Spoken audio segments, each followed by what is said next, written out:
भजन रहस्य के माध्यम से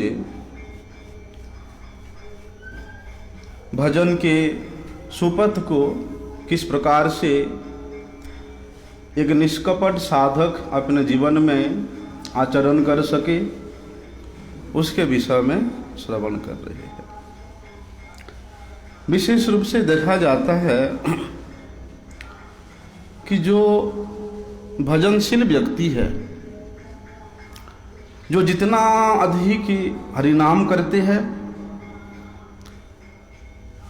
जो जितना अधिक निष्कपट रूप से ठाकुर जी का सेवा करते हैं, उनके हृदय में उतना ही पश्चाताप होती है, उतना ही आरती होती है, चाहे वे हमेशा ही भगवान का नाम जप क्यों ना करें,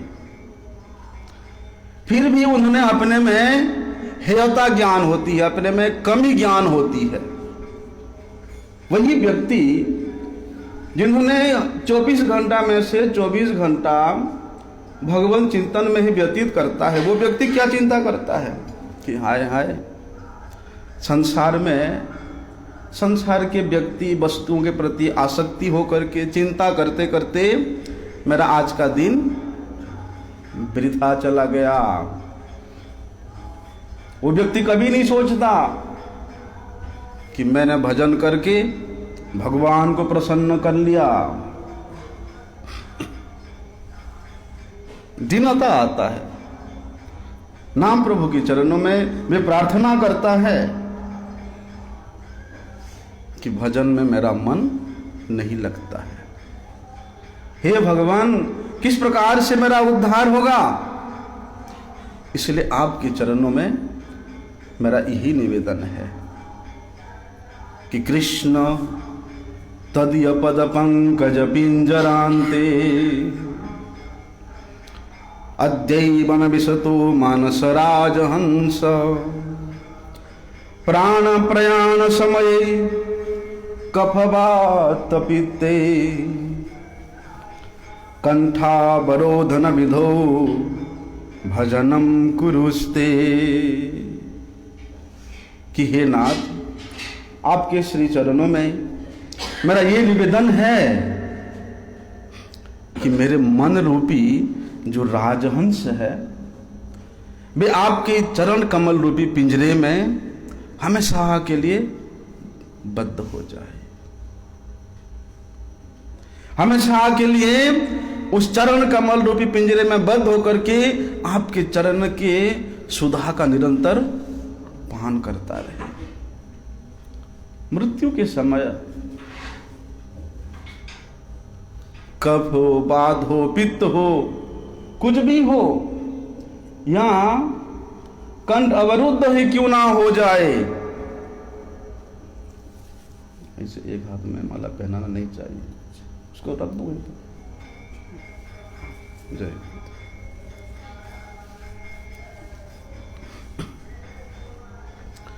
तो उस समय, मृत्यु के समय में मेरे कंठ अवरुद्ध हो जाएगा, मैं कैसे आपके नाम का उच्चारण करूंगा, कैसे आपके नामामृत का मैं पान करूंगा।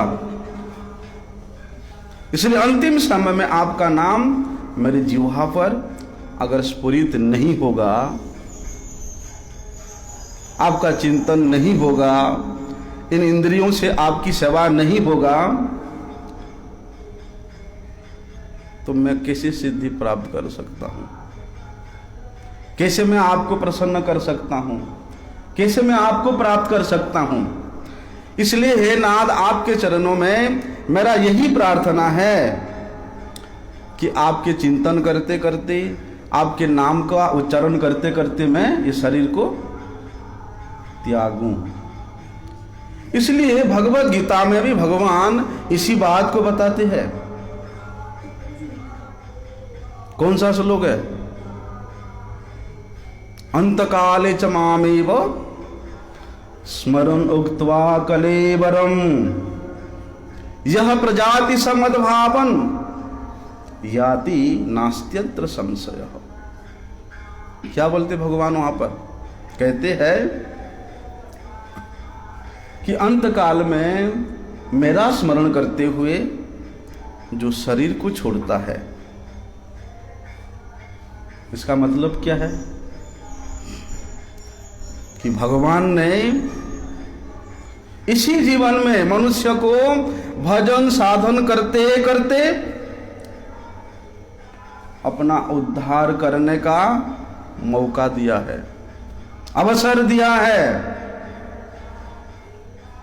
लेकिन हाय हाय, मैंने कुछ नहीं किया।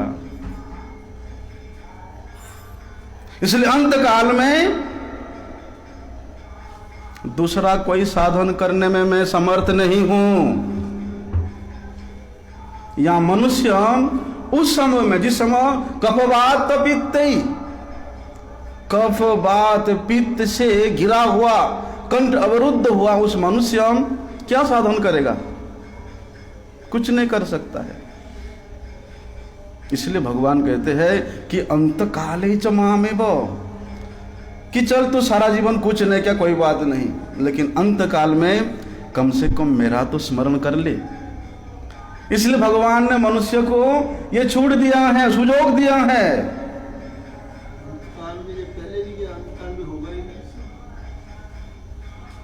अभी तो कम से कम अंत काल में तो कम से कम तू मेरी याद कर ले, क्योंकि भगवान ने छूट दे के रखे है उसको, और उसी से ही बोलते हैं मेरे को प्राप्त हो जाएगी। मेरा स्मरण करना मतलब क्या है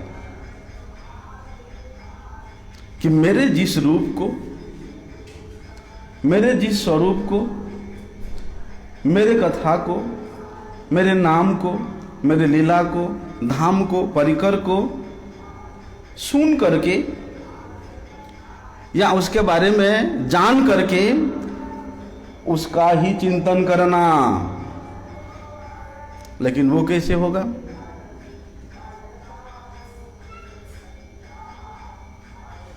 क्या अपनी सामर्थ्य से होगा? अपनी बल से होगा? अपनी बुद्धि से होगा? अपनी विद्वता से होगा? नहीं। एक बार श्रील प्रभुपाद जी के परम प्रिय पार्षद श्रील भक्ति रक्षक श्रीधर देव गोस्वामी महाराज जी, कहीं पर उनका धर्म सभा चल रहा था। बहुत लोग बैठे हुए, हजारों लोग बैठे हुए हैं।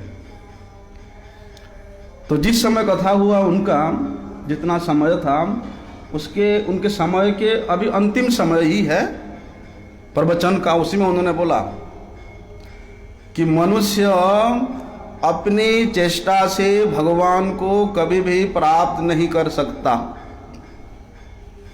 उसके बाद प्रवचन खत्म हो गया, महाराज जी चले गए।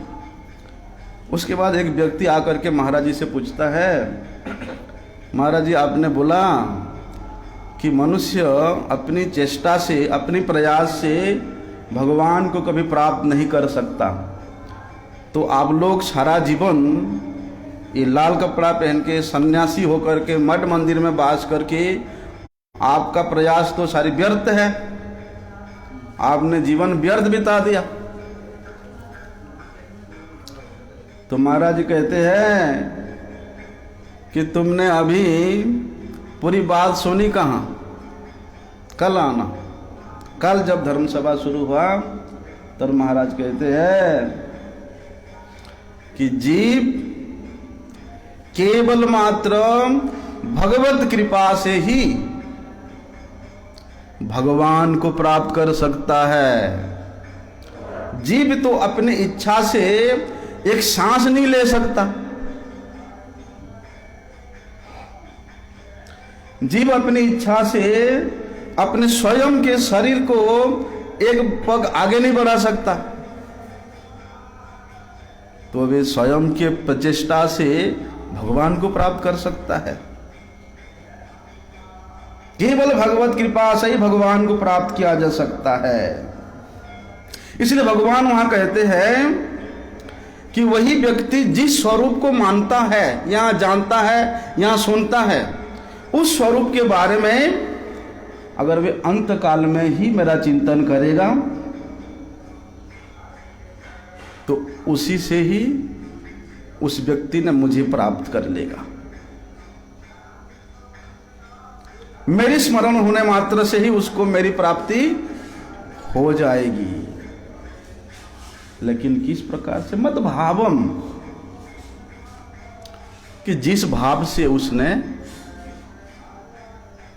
मेरा चिंतन किया है, जिस रस में स्थित होकर के उसने, चाहे वो शांत, दास्य, वात्सल्य, सख्य, मधुर रस में स्थित हो, चाहे भगवान के श्री कृष्ण रूप हो, श्री राम रूप हो, नरसिंह रूप हो, बराह रूप हो, जिस रूप में वो स्वीकार किया है भगवान को, उपासना किया है, भजन किया है, सेवा किया है, बल्कि अंत समय में वो उसी भाव को ही प्राप्त होता है।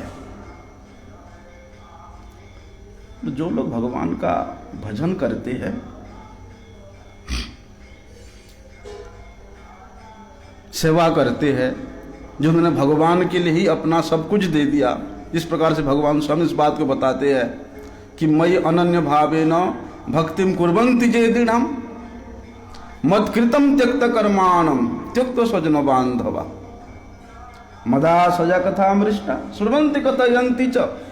जिन्होंने मेरे लिए सब कुछ त्याग दिया, मेरे परायण होकर जिन्होंने अपना जीवन यापन कर रहे हैं, उसको मेरे चिंतन नहीं होगा, ऐसी कोई बात नहीं है। इसलिए भगवान ने जो बात बताते हैं, बोलते उन उत्तम भक्तों के लिए नहीं है, उन मत परायण भक्तों के लिए नहीं है, जो संसार के प्रति आकृष्ट है, जिन्होंने कभी मेरे चिंतन नहीं किया। उनके प्रति भी भगवान विशेष दयाशील होकर के बता रहे हैं कि अंतकाले च मामेव स्मरण उक्त्वा कलेवरम।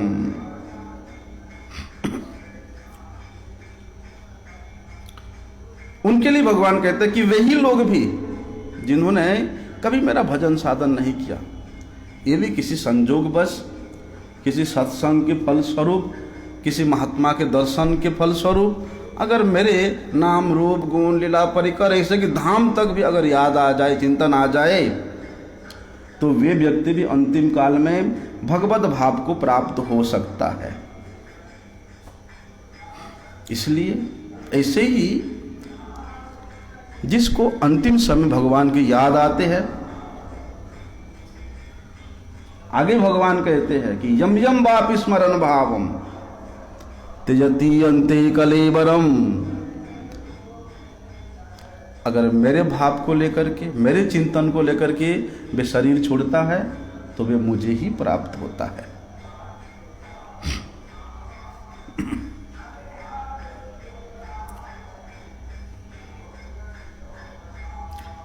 एक बात है, जो लोग भगवान का स्मरण करके शरीर को छोड़ते हैं, या जो लोग भगवान का उपासना करते हैं, जिन्होंने भगवान के साथ अपना नित्य संबंध को अनुभव कर लिया है,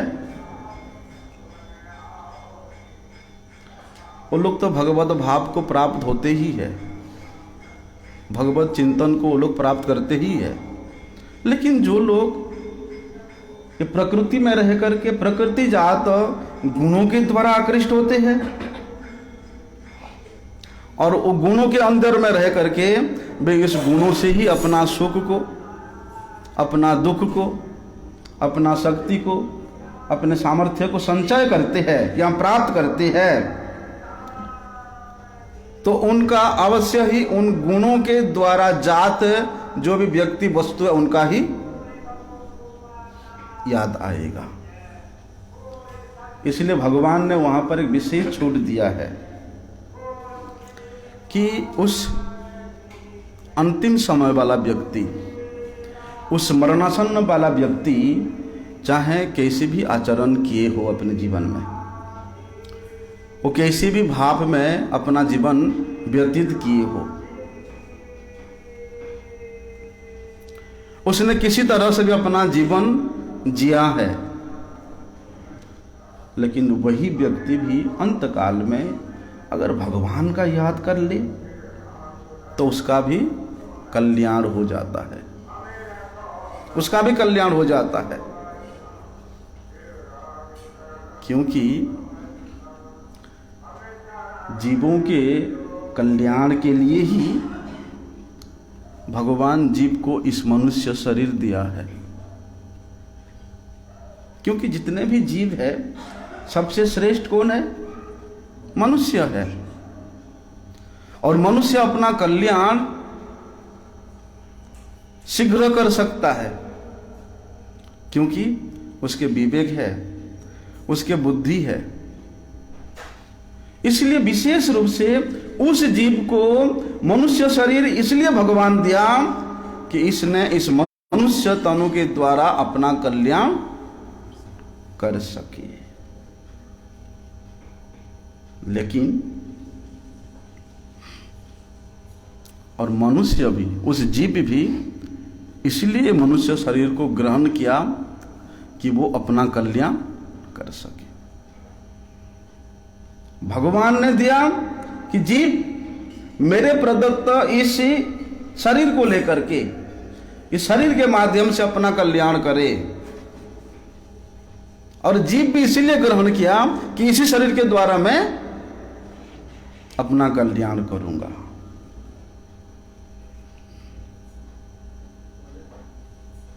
तो जब जीव का कल्याण होगा, जब जीव अपने उद्धार के लिए इस मनुष्य शरीर के द्वारा चिंतन करेगा,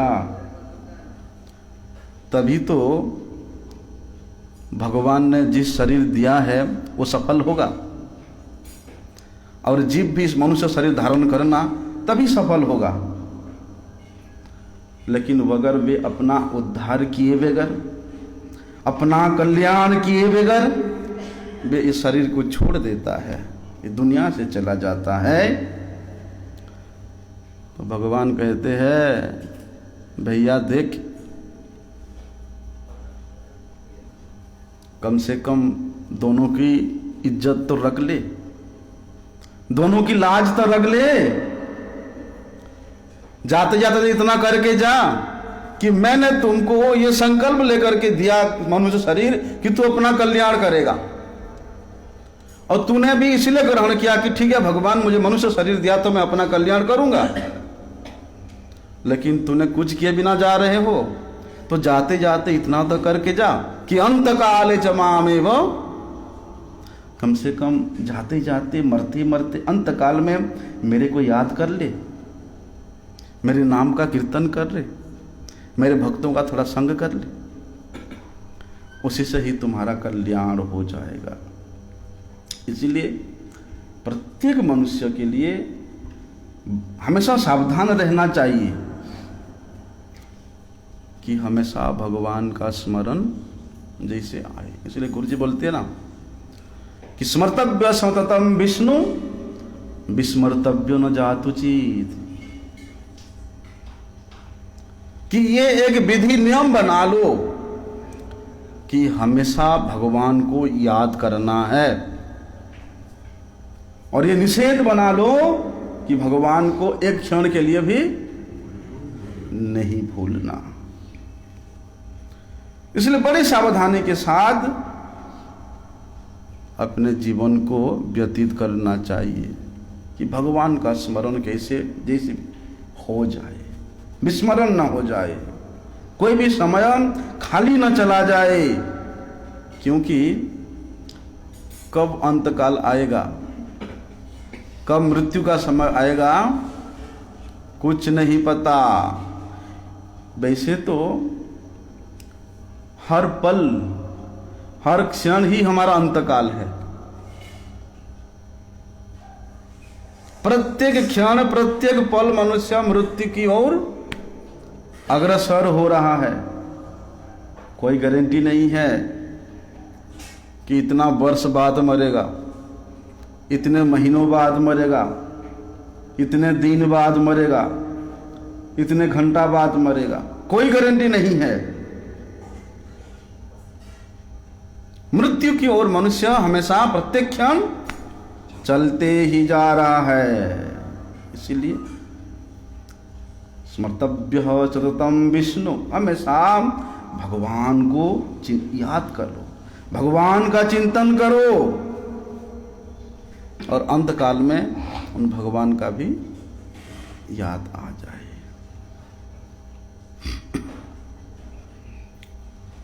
क्योंकि मृत्यु हमेशा जीव के केश को पकड़ा हुआ है कि देख, धर्म का आचरण कर, अपने कल्याण कर ले। वो बड़े सतर्क करके अपनी चोटी को पकड़ के रखा है, याद दिला रहा है कि मैं कभी भी तुमको ग्रास कर सकता हूं। इसलिए वहां कहते हैं कि हर दम हर काल मृत्यु हमें सतर्क कर रहा है। गृहीत एव केशेषु मृत्युना धर्माचरण। साक्षात मृत्यु अपने केस को पकड़ के बार बार याद दिला रहा है कि धर्म का आचरण कर, पाप मत कर। इसलिए भगवान इतना छूट दिया है मनुष्य को, इसलिए उस लाभ को विशेष रूप से उठा लेना चाहिए। चाहे कोई बीमारी हो, मृत्यु के शज्या पर पड़े हुए हो, उसको क्या करना चाहिए? प्राय देखा जाता है कि जिसका जो इष्ट है, उन इष्ट के तस्वीर को उनके पास रखते हैं ना। जैसे कि वो फोटो को देख करके, उस आलेख्य को देख करके उसको भगवान का, अपने इष्ट का याद आएगा। जिस भगवान के नाम में उसके रुचि हो, उसी नाम उसको सुनाना चाहिए। जिस स्वरूप में श्रद्धा हो, विश्वास हो, वही स्वरूप के विषय में उसके सामने वर्णन करना चाहिए। भगवान के गुणों का वर्णन करना चाहिए। अगर वे व्यक्ति जो मरणासन्न है, अगर वे मृत्यु के अवस्था में तो पड़ा हुआ है, लेकिन बेचारा बेहोश है, उस बेहोशी अवस्था में वो ना कुछ सुन सकता है, ना बोल सकता है, ना देख सकता है, तब क्या करना? बोलते उसके पास में भगवान के नाम का कीर्तन करना चाहिए, जप करना चाहिए।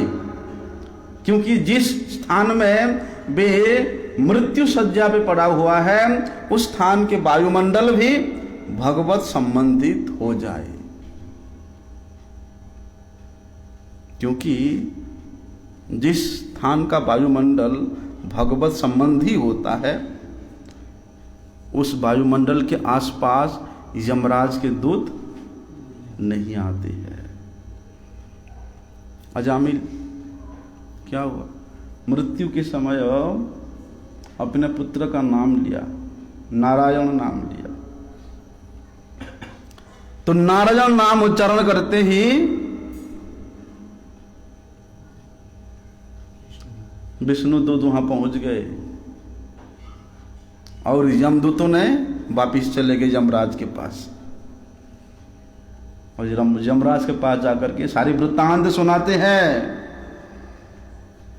तब यमराज क्या बोलते हैं अपने दूतों को कि भैया, जिस जगह पे भगवान के नाम का कीर्तन हो रहा है, जब हो रहा है, भगवत प्रसंग कथा हो रहा है, तुम लोग वहां मत जाना, क्योंकि वे स्थान हमारे अधिकार से बाहर है। एवं बुर्मृष्य सुधियो भगवती अत्यंत सर्वात्मना विदधते खलु भाव योगम न ते दंडम हृत्यंथ यद्यपि शाम स्याद पातकम तदपि हंति उद्गाद वाय। वहां जाने का हमारा अधिकार नहीं है। इसलिए क्या कहते हैं, यमराज ने यमदूतों को इस प्रकार कह करके कहते हैं कि भगवान का स्मरण करो, और भगवान का स्मरण करके वे भगवान के चरणों में क्षमा प्रार्थना करते हैं कि हे प्रभु, मेरे दूतों के द्वारा जो अपराध हुआ आप उसको माफ कर दो। तत्क्षमतां स भगवान पुरुष पुराणो नारायण स्वपुरुषैर असकृत तम न, कि हे प्रभु आप क्षमा कर दो। स्वानामहम न विदुषाम रतितांजलिनम शांतिम गर्हीयसी नमः पुरुषाय भुन्ने, कि हे प्रभु, हे भूमा पुरुष, जिस स्थान पर, जिस काल में, जिस परिस्थिति में आपके नाम का स्मरण कीर्तन होता है वहां पर आप स्वयं विराजमान रहते हैं, इसलिए वहां मेरे दूतों का कोई अधिकार नहीं है।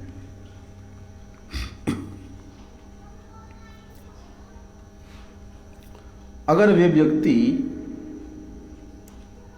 उसी अवस्था में भगवान को याद करके शरीर छोड़ता है तो भगवान को ही प्राप्त होता है, क्योंकि जिस समय भगवान की याद आता है, चिंतन होता है, उस समय ये शरीर के प्रति मैं और मेरा ये भाव नहीं रहता है।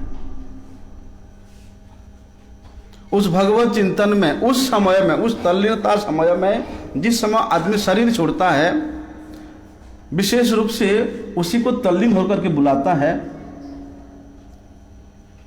जो उसके करीब हो, जो उसके प्रिय हो।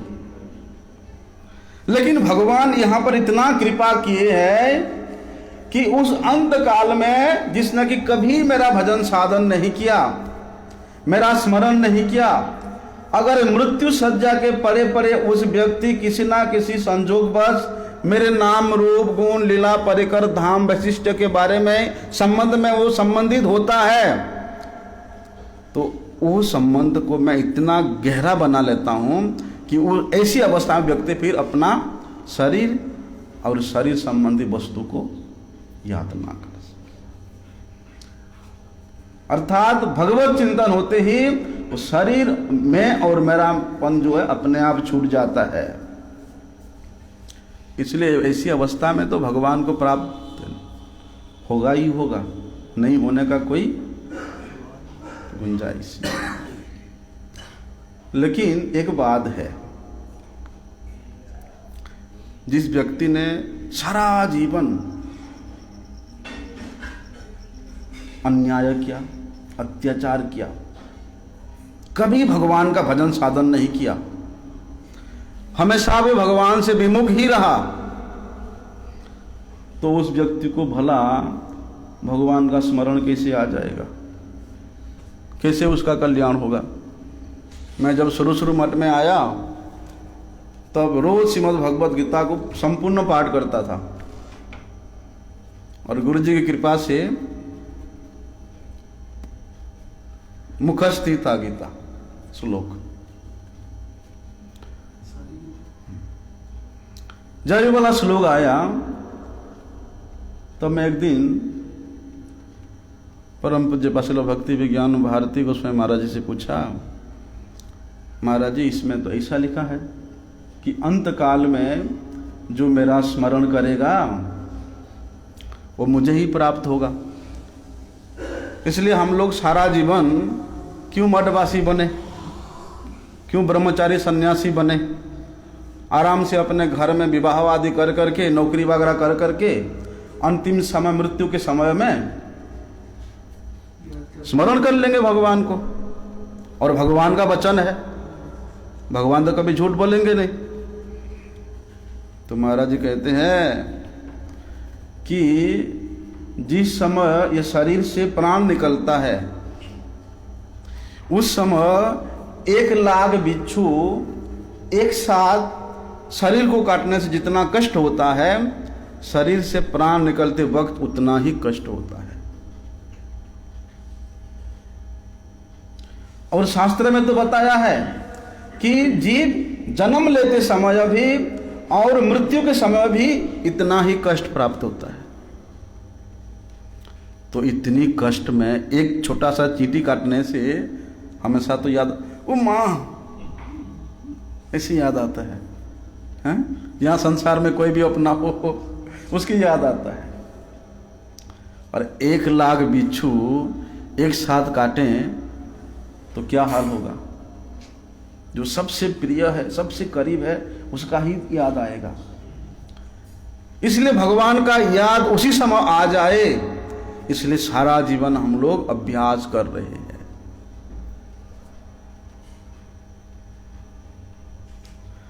तो वहां बताते हैं उस व्यक्ति जिसने कभी स्मरण नहीं किया, कभी भजन नहीं किया, कभी भगवान का चिंतन नहीं किया, उस व्यक्ति का अंतकाल में कैसे भगवत स्मरण होगा, कैसे उसका कल्याण होगा?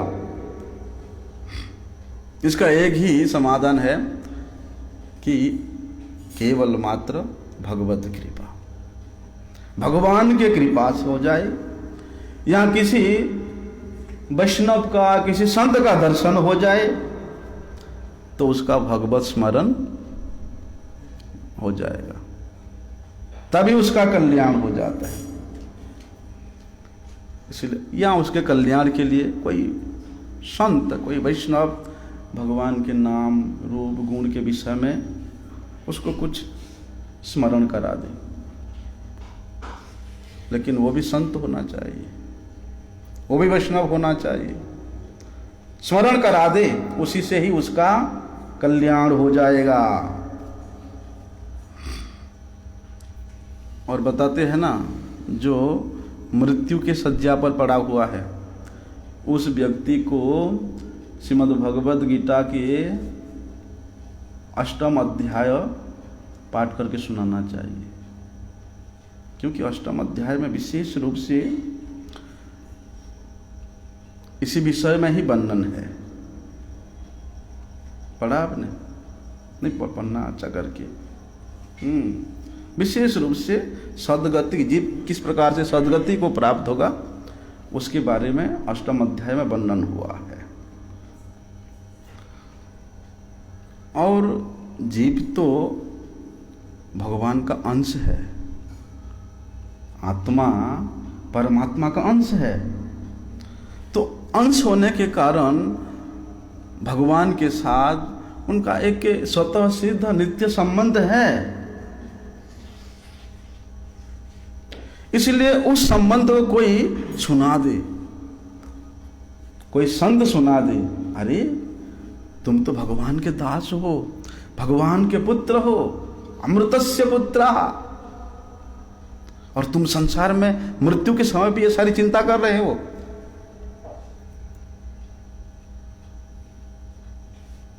बोलते उसी से उस व्यक्ति का कल्याण हो जाएगा।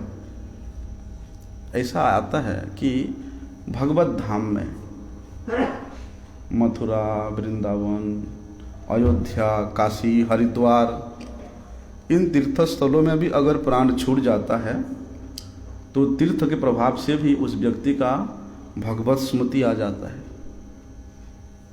तीर्थों में वास करने का ये विशेष लाभ है। नारद पुराण में श्लोक है इसे कि अयोध्या, मथुरा, माया, काशी, कांची, अवंतिका, पुरी, द्वारवती चैव सप्तैधा मोक्षदायिका। ये सप्तपुरी जो है ये मोक्ष प्रदान करने वाली है। इसलिए इन सप्तपुरी में जिस व्यक्ति जन्म लेता है और जो यहाँ शरीर छोड़ता है उसका फिर दोबारा इस संसार में जन्म नहीं होता, क्योंकि इन पुरियों में इसलिए दोबारा मृत्यु नहीं, जन्म नहीं होता कि ये चिन्मय धाम का, चिन्मय रज का ये एक विशेष महिमा है कि यहाँ स्मृति अपने आप बनी रहती है। इसलिए धामों का विशेष महिमा है कि यहाँ रहने मात्र से ही भजन है, यहाँ गमन करने मात्र से ही परिक्रमा है, यहाँ बोलने मात्र से ही कीर्तन है, यहाँ सोने मात्र से ही चिंतन है। रूप गोस्वामी बताए है उपदेशामृत में। इसलिए इन भगवत धामों में वास करना, यहाँ अंतकाल में शरीर छोड़ना विशेष लाभ है।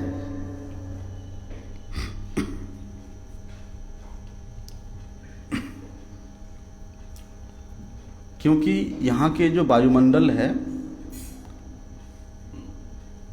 हमेशा भगवत कीर्तन में, भगवत प्रसंग कथा में ही पवित्र रहता है। क्योंकि यहाँ संत लोग रहते हैं, वैष्णव जन रहते हैं, और उनका एक वैष्णव जन का क्या कार्य है? केवल मात्र भगवान का भजन करना, भगवान का कीर्तन करना, जिसके कारण यहाँ के वायुमंडल हमेशा पवित्र रहती है, भगवत भावमय रहती है। तो उसके प्रभाव से यहाँ अपने आप भगवत स्मृति भी बनी रहती है। देखो ना, यहाँ के ना केवल मनुष्य, यहाँ के पशु पक्षी, बंदर, गिलहरी, अगर किसी को भी इतना हिंस्र नहीं मिलेगा आपको। वो अलग बात है पेट के लिए चश्मा चुराना पेट के लिए पर्स चुराना वो अलग बात है ठीक है ऐसा। तो यहाँ पर कल्याण ही कल्याण है। इसलिए अंत काल में कितनी भी भयंकर परिस्थिति क्यों ना आ जाए, कितनी भी भयभीत अवस्था में क्यों ना हो, यहां धाम में उसका भगवत स्मृति ही आती है। ये भगवत स्मृति आने के कारण शास्त्र इस बात को गारंटी दे करके कहते हैं कि भैया इन सप्तपुरी में जो शरीर छोड़ता है उसको दोबारा फिर मृत्युमय संसार में जन्म लेना नहीं पड़ता है।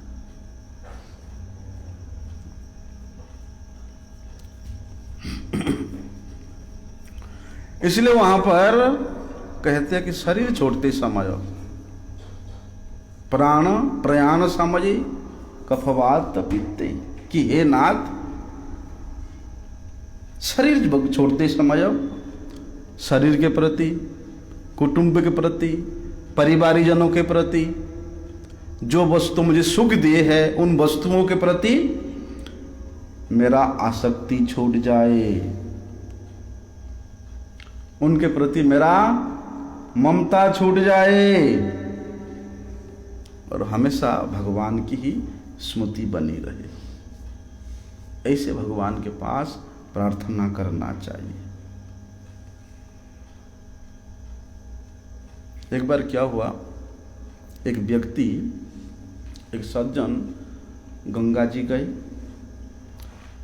और विशेष रूप से ये नियम है गंगा जी में जो जाता है वो वहाँ से जल जरूर लेके आता है। मैं भी जब जाता हूँ गंगा जी में जल लेके ही आता हूँ। लेकिन गांव में एक विधि है कि गंगा जी जो जाता है वहाँ से जो जल लेके आता है वो सब गांव वालों को एक एक चम्मच दे करके आचमन कराता है, कि ताकि गंगा जल के स्वर से आचमन सबका कल्याण हो जाए। ऐसे गांव में करते हैं। तो ऐसे ही एक सज्जन गंगा जल ला करके सबको आचमन के लिए दे रहे थे। वहां पर एक व्यक्ति खड़ा था, उसने बोला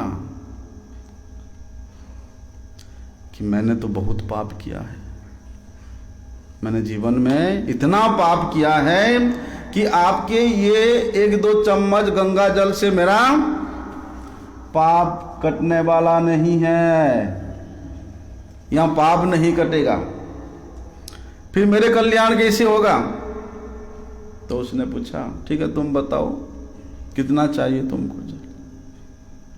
और बोलते पूरा कमंडलू भर के चाहिए। लोटा भर करके उन्होंने उनको जल दिया और उस व्यक्ति ने लोटा भरकर गंगा जल को पान किया और कहा अब तो मेरा और पाप नहीं रहेंगे। तो ये सारी वृत्तांत घटना जो है वहां पर एक व्यक्ति सब सुन रहा था, देख रहा था। तो जब वही व्यक्ति मरा कौन व्यक्ति? जिसने बोला था कि मैं बहुत बड़ा पापी हूं और लोटा भर जल लेने से मेरा उद्धार कल्याण होगा।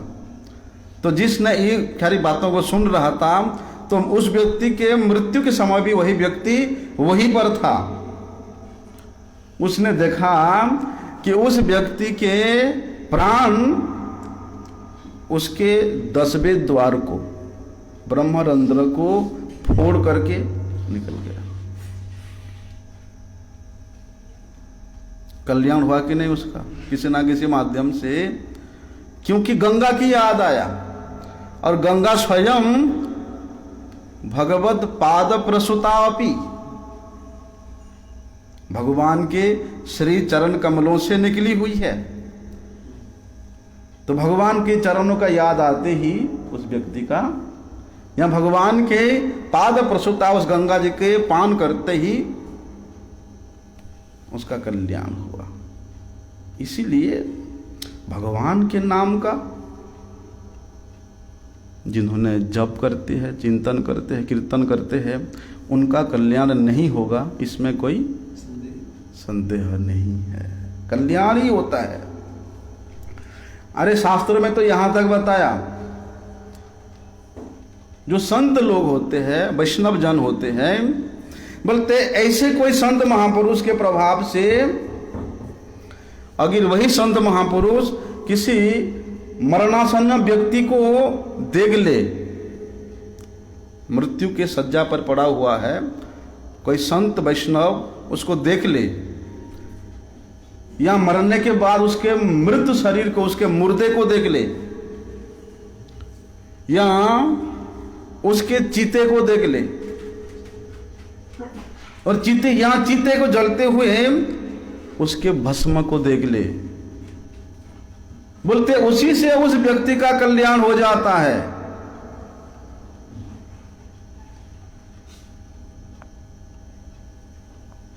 ये किसी के बोला हुआ बात नहीं है, पुराणों की बात है कि महापातक युक्तावा चोपपातक ही पदम पदम प्रयत्नेति महत भी अवलोकिता कलेवरम बात तद्भस्मंच तद्धूमम वापि सत्तम यदि पश्यति पुण्यात्मा सप्रजाति पराम गति।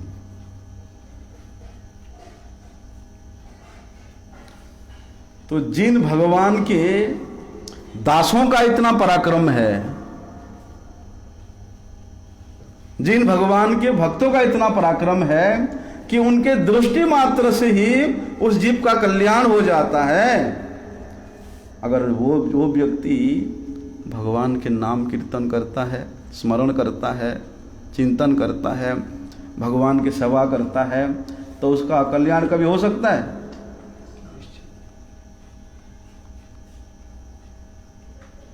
इसलिए दासानाम अवशिष्यते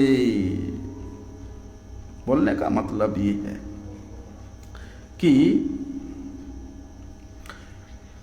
जो मनुष्य इस शरीर के रहते रहते अपना उद्धार नहीं कर सका,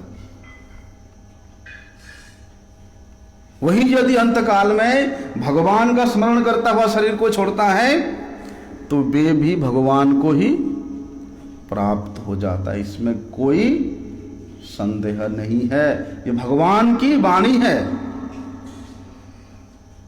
फिर जो भगवान का स्मरण करता है, कीर्तन करता है, उसके लिए अंतकाल में भगवान का स्मरण नहीं होगा, इसमें भी कोई दोहराने वाली बात नहीं है। इसमें तो कहना ही क्या है।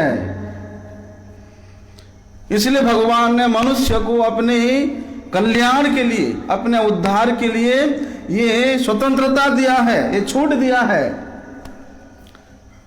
कि किसी तरह से बेचारे का कल्याण हो जाए। और ये भगवान का मनुष्यों के प्रति बहुत कृपा है, विशेष कृपा है। इसलिए भगवान कहते हैं यम यम वापि स्मरण भावम त्यजति अंत्य कलेबरम तम तम इति कौन्तेय सदा तद्भाव भाविता। क्या कहते भगवान कि मनुष्य अंत काल में जिस जिस भी भाव का स्मरण करता,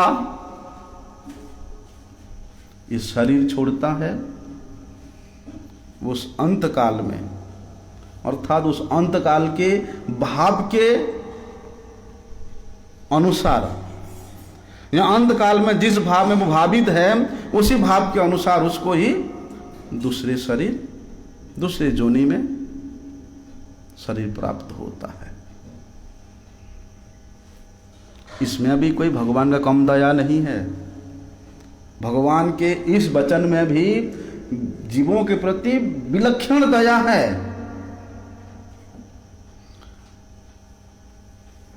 कि अंतिम चिंतन के अनुसार, क्या अंतिम चिंतन के अनुसार मनुष्य को उस जोनि प्राप्त होती है। और ये नियम जब भगवान सबके लिए दिया तो अपने को प्राप्त कराने में भी भगवान यही नियम को ही शामिल किया कि अगर तुम कुत्ते को चिंतन करके शरीर छोड़ोगे तो कुत्ता शरीर प्राप्त करोगे, कुत्ता जोनि में जन्म लोगे, और मेरा चिंतन करके शरीर छोड़ोगे तो मेरे को प्राप्त करोगे। ये सामान्य से नियम में भगवान अपने को भी शामिल कर दिया। तो इस वाणी में भगवान की कितना दया है, कितना करुणा है। देखो कि जितनी मूल्य में एक कुत्ते के जोनी मिलता है उतने ही मूल्य में भगवान मिल जाता है। यम यम वापि स्मरण भावम, चिंतन करना है। क्या कुत्ते का चिंतन करोगे कुत्ता बनोगे, मेरा चिंतन करोगे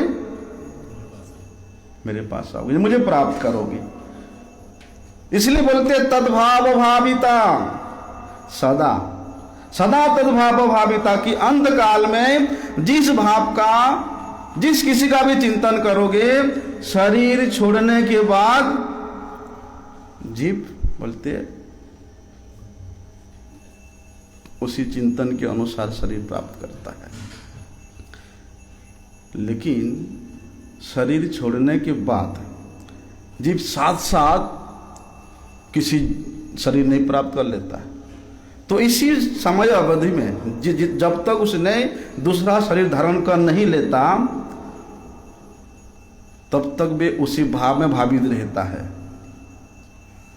अर्थात उसके अंत काल का जो चिंतन है, उसके अंत काल का जो भाव है वे वैसा ही बना रहता है। क्योंकि अंत काल का जो चिंतन है उसके अनुसार ही उसका मानसिक शरीर बनता है, और उस मानसिक शरीर के अनुसार उसको दूसरे शरीर धारण करना पड़ता है।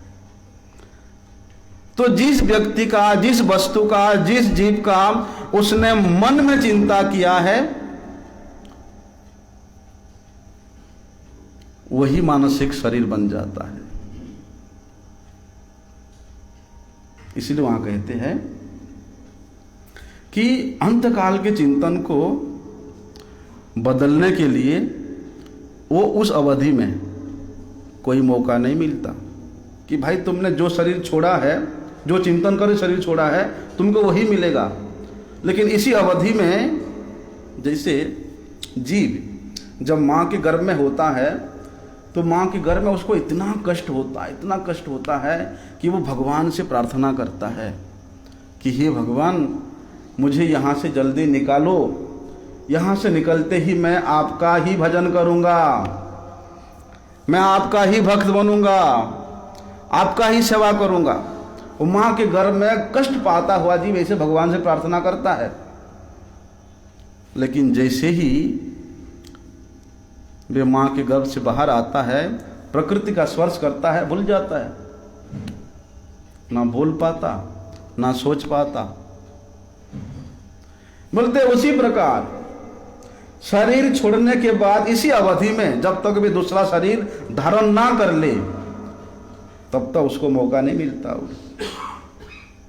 कि भैया तुमने जो चिंतन किया है, जो सोचा है, उसी के अनुसार ही तुमको मिलेगा। ना उसको शक्ति मिलता है, ना कोई स्वतंत्रता मिलती है कि तुम कोई नया चिंतन कर लो। ना ना ना, इतना समय दिया था भगवान ने, उस अवधि में नहीं किया। और अभी शरीर छोड़ने के कुछ ही दिन बचा है, बोलते ना 12-13 दिन होता है जो, हाँ? उस अवधि में कोई मौका नहीं मिलता है, कोई स्वतंत्रता नहीं रहता है। तब तो उसको लेके ही जाते हैं बांध के वहीं पर। इसीलिए क्या कहते हैं कि उसी चिंतन को, जिस चिंतन को लेकर के उसने शरीर छोड़ा, उसी चिंतन को लेकर के इसी समय में भी वो एकदम तल्लीन रहता है। जिस किसी के साथ अगर उसका थोड़ा सा भी कर्म के द्वारा हो संबंध रहता है, बोलते वही संबंध के कारण वो क्या होता है, वायु के द्वारा, जल के द्वारा या अन्य खाद्य पदार्थों के द्वारा पुरुष के जाति में प्रविष्ट होता है। और वही पुरुष जाति से फिर वे पुरुष के द्वारा स्त्री जाति में जाकर के जन्म लेता है। जैसे कुत्ते का पालन करने वाला व्यक्ति,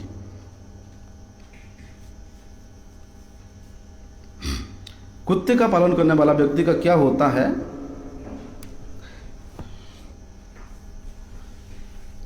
उस मनुष्य कुत्ते के साथ इतना लगाव लग जाता है कि उसको अंत में कुत्ता का ही याद आता है। और कुत्ता का याद करे शरीर छोड़ने के कारण वे कुत्ता ही बन जाता है, वे कुत्ते के जोनी में जन्म लेता है। बोलते इसी प्रकार अंतिम समय जिसका स्मरण होता है उसी के अनुसार ही जन्म लेना पड़ता है। लेकिन कोई बहुत सुंदर मकान बनाया है, जीवन में जितना कमाई किया है वो सारी कमाई को मकान में लगा दिया, किसी ने गाड़ी खरीदने में लगा दिया, तो क्या वो मरने के समय जब मकान को याद करता है क्या वो मकान बनेगा? यहाँ किसी के पास बहुत सारे धन है, उसने धन का चिंतन करके शरीर छोड़ा, क्या धन बनेगा? नहीं। ये केवल इस प्रकार जो निर्जीव पदार्थ है, जड़ पदार्थ है, उनके लिए लागू नहीं होता है। हाँ, उनके संबंधित कोई वस्तु है, कोई प्राणी है, जैसे मकान में चूहे रहता है, बिल्ली रहता है, छिपकली रहता है, अगर मकान को चिंतन कर छोड़ेगा तो ये सब बनेगा। अगर उसके पास धन है, पैसा है, उसका चिंतन करके शरीर छोड़ता है तो सांप बनेगा। ये नियम है। तो अंत काल में जो चिंतन है ये सजीव प्राणियों के ऊपर ही लागू होता है, निर्जीव के ऊपर नहीं होता है। जैसे मनुष्य इतर जो पशु पक्षी है उनका कैसा है, क्या उनके प्रति लागू होता है? हाँ,